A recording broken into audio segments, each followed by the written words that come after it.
La verdad es que yo he conocido el templo en mejores situaciones. Sí, recuerdo cuando estaba en pie. Sus palabras me sorprendieron. ¿Este templo? Me dije que no podía haberle escuchado bien. El templo de Jerusalén había sido arrasado por las legiones romanas. Con esta inquietud arranca el nuevo libro de César Vidal, El judío errante. Hoy aquí le agradecemos a César que nos reciba. Muchísimas gracias por invitarnos y poder charlar un ratillo sobre este judío errante.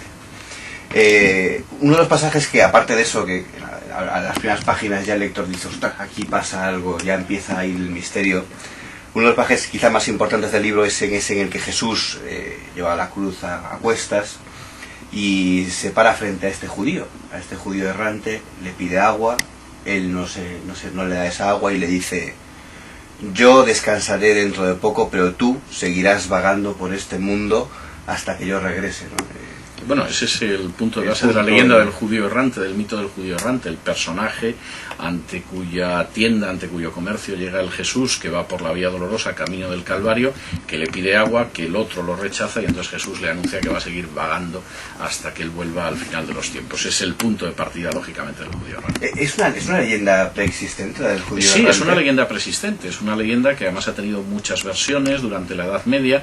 Todavía en el siglo XVII había gente que decía que se había cruzado con el judío errante en alguna ciudad de Holanda, de Alemania o de Francia. Es decir, es una leyenda antigua que de alguna manera se ha contado de muchas formas, pero que a mí realmente me daba pie a algo que me interesaba mucho, y era poder reflexionar sobre los 2 últimos 1000 años de historia de los judíos, porque los judíos tienen una historia de casi 4000 años, ¿no? Bueno, pues estos serían los últimos 2000 años. Y en ese sentido, ¿quién mejor que ese personaje que es el judío que ha vivido todo eso y que además lo ve de una manera distinta, porque no lo ve con la inmediatez generacional del judío que ha vivido solo 40, 50, 30 años, sino que ha vivido 2 milenios. Claro, porque también, hombre, yo cuando leí el libro del judío errante, yo no sabía, que me acerqué a esta historia sin saber que era una leyenda preexistente, por tanto el personaje fascina por el mero hecho de que pueda existir, pero a uno se le ocurre, al lector se le puede ocurrir si esto no es una metáfora tal vez de todo el pueblo judío que dio la espalda a Jesús en un momento determinado y ha sido condenado a errar por el mundo. Bueno, yo creo que su historia es una historia de expulsiones, de buscar... Yo creo que fundamentalmente es una metáfora de 2000 años en que los judíos intentan volver a encontrarse consigo mismos. Es decir, de alguna manera que yo creo que es muy significativa esa separación de lo que serían las promesas mesiánicas que Jesús pretende encarnar y que la mayoría de los judíos no aceptan, pero que hay que tener en cuenta que también durante décadas los primeros seguidores de Jesús, empezando por su madre y por los apóstoles, eran judíos.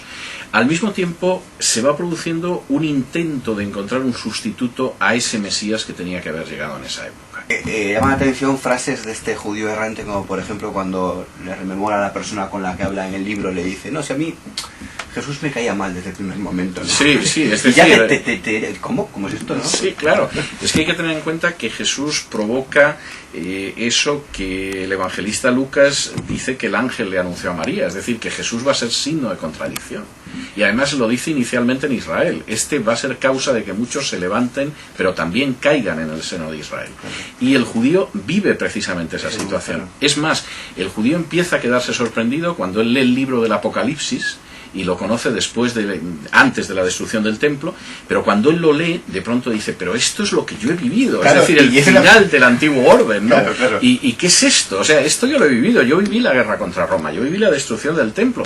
Esto es lo que cuenta el autor del Apocalipsis, simbólicamente. No como algo futuro, pero sí, yo ya lo he vivido. Yo ya lo he vivido, porque claro, él dice en el libro, que es genial también, dice: no, sí, yo es que he conocido a muchos anticristos a lo largo de la historia, ¿no? Como el anticristo va a llegar, pero es que me han hablado de muchos, ¿no? Hilder, se me ocurre ahora Hilder, no sé, había más nombres, ¿no? Pero... Ahí él se encuentra, además, yo creo que este es uno de los aspectos interesantes, es el judío que, como no ha muerto, no redescubre la historia judía en su generación, sino que la ha vivido. Claro. Y entonces es el personaje que cuando ve a Sabbatai Sevi dice: Dios mío, yo ya sé lo que es seguir a un falso Mesías, y esto va a acabar como el Rosario de la Aurora, esto va a acabar mal, y acaba mal. O es el personaje que de pronto se encuentra con Freud y dice: Freud es un charlatán. Es que de hecho él dice en un momento de la novela: los historiadores dirán lo que quieran. O sea, no tienen ustedes muy buena fama lo que pasa es que la persona que ha vivido los hechos es muy escéptica sobre la forma en que lo cuentan. Y eso lo vemos continuamente. Es decir, uno habla con personas a las que le relatas lo que pasó hace 50, 60, 70 años y te dicen, bueno, eso no fue exactamente así. O quizá eso fue así, pero nosotros no lo veíamos de esa manera. Es que es curioso porque cuando uno va a por ejemplo, el tema que todavía hay personas que vivieron aquello, que viven con nosotros la guerra civil, ¿no? Que sí. Es un tema que está ahí, se pueden leer cosas, se publican decenas de libros, pero siempre que uno puede hablar directamente con alguien que lo ha vivido, siempre te da una apreciación diferente a los libros de historia, ¿no? Sobre todo porque esa persona no hace historia. Es decir, por eso la diferencia entre memoria histórica y memoria e historia. Claro. La memoria es interesante no porque nos dice lo que pasó, que seguramente no es lo que pasó, pero sí nos dice cómo ellos lo vivieron. Y entonces en un momento determinado, si a mí me preguntan por el 23F, como yo lo viví, pues seguramente mi memoria es que mi novia, que había venido de Cataluña, estaba pasando unos días en Madrid, que nos enteramos cuando íbamos por la calle, que regresamos a casa, que había inquietud, etcétera, etcétera. Eso no es historia, porque escribir la historia del 23F exige ir a documentos, etcétera. Pero sí reconstruye lo que era el ambiente. Es decir, la inquietud de esa gente, cuándo va a salir el rey en televisión, esto se va a parar o no se va a parar, qué sucede en Valencia. Y el judío errante lo que cuenta es eso. Es decir, yo luego es verdad, diría al judío, que he visto lo que otros dicen, etcétera, pero yo lo viví así. ¿Pero qué cree usted que tiene más valor?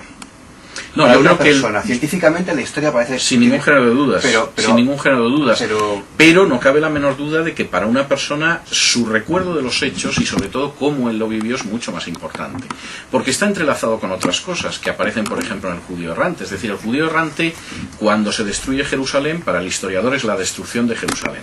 Para ese hombre es la desaparición de la civilización que la ha conocido. Un tema que toca, evidentemente, es la inmortalidad. Sí. Que siempre se nos ha vendido como el gran sueño del hombre, el ser inmortal, pero conociendo al judío errante uno se lo plantearía dos veces antes de ser inmortal. Bueno, yo creo... aquello que dice que es pasar todo, ¿no? Bueno, yo creo que depende de cómo se viva la inmortalidad. Es decir, claro, si la inmortalidad es un disfrute ininterrumpido de la infinita dicha, pues me imagino que la inmortalidad es muy sugestiva. Si la inmortalidad es el hecho de vivir indefinidamente en este mundo, puede ser infinitamente dolorosa. Porque uno empezaría a ver morir a los seres a los que ama. No envejecería al lado de la mujer amada. Vería que uno sigue igual y que esa mujer se va convirtiendo en un ser que es su abuela y a la que acaba enterrando. Los hijos morirían. Es decir, es la propia experiencia del judío errante. Cuando de pronto el judío errante, en un momento determinado de la novela, se da cuenta de que lo que le ha dicho Jesús es verdad. Es decir, que aquello no es el disparate de un condenado a muerte, sino que él va a seguir viviendo, y se da cuenta de que sus hijos mueren y muere su mujer, y por el contrario lo único que tiene delante es un futuro que no aparenta ser feliz y que además no sabe hasta cuándo se va a prolongar. Y desde luego la inmortalidad como una vida ininterrumpida en que van desapareciendo los seres queridos, y uno además se encuentra con que el ser humano sigue siendo igual de estúpido y igual de cruel, puede ser verdaderamente un tormento. Entonces aconsejaría a aquel que encontrara la fuente de la juventud que bebiera o no bebiera. Yo supongo que depende mucho de la persona y depende también de cómo se puede producir un cierto distanciamiento de los aspectos más negativos del ser humano. Es decir, yo creo que seguramente merece la pena beber de la fuente de la inmortalidad y vivir eternamente. Pero al mismo tiempo creo que puede ser una prueba que no es apta para todas las almas ni para todos los espíritus. Y había un escritor israelí que decía, llamaba la atención porque decía que la persecución a los judíos se puede entender de la misma forma que la persecución a los homosexuales, porque son personas que aparentemente no puedes diferenciar, como el que es racista, pues diferencia. Ve a un negro, ¿no? Claro, y entonces lo diferencia. El homosexual tú no lo diferencias entre un grupo de personas, y al judío tampoco, que por eso hay esa... En cuanto lo detectas, lo rechazas. No yo sé, creo que el judío sí es detectable. Es decir, el problema es que esa persecución se ha ido haciendo cada vez más sofisticada. Es decir, por ejemplo, el judío que era perseguido en la antigüedad clásica era detectable. Y, por ejemplo, uno ve en Cicerón, en Juvenal, etcétera, una serie de elementos de identificación del judío que lo hacen detectable. Es decir, es ese vago que descansa un día a la semana. Cuando todo el mundo trabaja, pues ellos cumplen con el Shabbat y es un vago que no trabaja un día a la semana. Es ese sujeto que se mutila horriblemente porque se circuncida, que es una barbaridad, diría cualquiera de ellos. Es ese personaje que además tiene una dieta incomprensible, en la que no está incluida, por ejemplo, algo tan sabroso como el cerdo. Bueno, esto es lo que dirían los antisemitas de la antigüedad clásica. Pero hoy en día... Claro, hay gente sin circuncida, hay miles de dietas. Exactamente. ¿No? Ahora, ¿cómo se produce la diferencia en un momento determinado en que el judío ya no se puede identificar por eso? Es decir, el judío ya no vive de esa forma como en la antigüedad clásica, como en la Edad Media, y de pronto en el siglo XVIII, pues el judío resulta que es un personaje que ni siquiera se identifica por el cumplimiento de la Torá. Entonces se crea una identificación falsa, que es la de la raza judía. Y el judío... ¿Identidad falsa? Sí, es una identidad falsa en el sentido de que es una identidad que se superpone sobre el judío. Es decir, el judío se define hasta el siglo XVIII por el hecho de que es aquella persona que practica el judaísmo.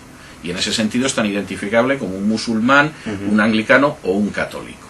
Pero en un momento determinado, en el siglo XVIII, y esto es algo que al judío errante le desconcierta, porque niega toda la historia de más de 1 milenio y medio que él ha conocido, al judío se le da una identidad falsa cuando ya no se define por el cumplimiento de la Torá. Y esa identidad es la de una falsa raza judía. La raza judía como tal no existe, es decir, la invención de la raza judía es algo que aparece con una serie de pseudocientíficos como es Chamberlain, como es Gobineau, y que va a hacer una enorme fortuna, por ejemplo, en la mente de Hitler. Pero claro, tan judío es un falasha etíope que es totalmente negro, como los compañeros del judío errante en la guerra del Líbano, como puede ser, por ejemplo, un judío polaco de ojos azules y cabello rubio, como un judío de Marruecos que si uno lo ve no lo diferenciaría de un rifeño, por ejemplo. Y entonces lo que sucede es que el antisemitismo crea el concepto, que es un concepto falso y sin una base fáctica, de una raza judía. Hasta tal punto que cuando Hitler escribe Mein Kampf y habla de la necesidad de erradicar a los judíos, dice, ojo, y el judío no deja de ser judío porque reciba unas gotas de agua en el bautismo, que sí pasaba en los siglos anteriores. El judío deja de ser judío y es católico, por ejemplo. Hitler no contemplaba la conversión. En absoluto, es decir, el judío es un ente racial. Claro, eso es absurdo, es decir, cualquiera que ve a Paul Newman, por ejemplo, y a Sammy Davis Jr., que los dos eran judíos, se da cuenta que la diferencia es abismal. Una cosa más, una curiosidad. ¿Cómo es capaz de escribir tantos libros? Bueno, primero muchos de los libros son reediciones, entonces eso me facilita mucho. Digo porque muchos lectores de Periodista Digital, de nuestro periódico, de otros medios, pues siempre comentan, ¿no? Sí. Vamos a la librería y... Bueno, hay muchos libros que son reediciones. Por ejemplo, el Documento Q es un libro que se publicó allá por el año 90 o 91, que vendió 3 o 4 mil ejemplares, que tuvo alguna buena crítica, se descatalogó y desapareció. Y se volvió ahora... Y sin embargo, hace cosa de 3 o 4 años volvió a editarse y estuvo durante meses en las listas de éxitos. El Documento Q, que además tiene ediciones de bolsillo, ediciones de círculo, etcétera, etcétera, pues supongo que en el ISBN aparecerá como 5 o 6 libros distintos, porque evidentemente son ediciones diferentes. Ese es un elemento. Entonces yo tengo una serie de libros que están descatalogados, pero son una minoría, y hay otros que continuamente se están reeditando, y se reeditan en formatos muy diversos. Entonces esos libros aparecen incluso como novedades, sobre todo si han estado fuera de catálogo durante años, ¿no? Luego hay otra parte de libros que yo creo que son de muy sencilla redacción, es decir, libros, por ejemplo, como puede ser los editoriales de La Linterna, pues no exigen más trabajo que compilar los editoriales de La Linterna de un periodo concreto y escribir una introducción. O libros, por ejemplo, como los de literatura infantil, que es un género del que yo me he desvinculado pues en los últimos 2 o 3 años, pero que ha habido una época que escribía literatura infantil y juvenil, es libro de una factura muchísimo más sencilla. Y luego hay otros libros que eso sí que tienen una andadura mucho más larga. Por ejemplo, los libros de historia que son de investigación histórica generalmente son libros que llevan en el horno durante años. O sea, no me estoy refiriendo, por ejemplo, a los enigmas históricos, porque los enigmas históricos en muchos casos o son recopilaciones de reportajes en prensa o son libros de una factura muy sencilla, pues son libros de divulgación. Pero cuando estamos hablando pues de libros como puede ser el caso de la guerra que ganó Franco, el caso de las brigadas internacionales, el caso, por ejemplo, de Jesús y Judas, etcétera, estamos hablando de libros que de alguna forma se van cociendo con el paso de los años. ¿Y es consciente que hay quien le critica de que tiene lo que se llama literatura negros trabajando para usted? Eso es imposible, pero fundamentalmente es imposible por el desplome del sistema educativo. Es decir, sí, muy sencillo, porque si realmente nosotros en estos momentos tuviéramos un sistema educativo de primer nivel, pues uno podría pensar en algún momento en tener colaboradores. Pero es que no lo tenemos, es decir, no hay ni una sola universidad española entre las 200 primeras universidades del mundo, que es muy grave en términos educativos. Y entonces, cuando uno trabaja con fuentes extranjeras, ¿a quién podría yo encontrar para que me leyera las fuentes en ruso con las que yo trabajo, o fuentes en alemán, o cualquiera de estas cosas? Y luego hay otra cuestión, y es la enorme desconfianza, porque yo he vivido las épocas en que he visto catedráticos que dividían un tema entre los alumnos de clase y luego compilaban aquello y lo publicaban, pero claro, el alumno a veces era malvado. Por ejemplo, hay una historia del periodismo que se ha usado durante décadas en España, en la que algunas provincias todos los datos son inventados. Por ejemplo, mi buen amigo Alberto Míguez, que es un periodista veterano y consagrado, se escribió en esa historia del periodismo para el catedrático de turno que vampirizaba a los alumnos una provincia española y se inventó todo. Los datos se inventó todos los datos. Entonces, en esa historia del periodismo español, pues aparecen periódicos que nunca existieron, con la historia de fundadores que nunca existieron y de colaboradores que jamás existieron. Como los alumnos que en un momento determinado decimos, este sinvergüenza hay que jugársela. ¿Fue vampirizado para un catedrático? Vamos a correr un tupido velo, pero quiero decir que cuando has vivido esas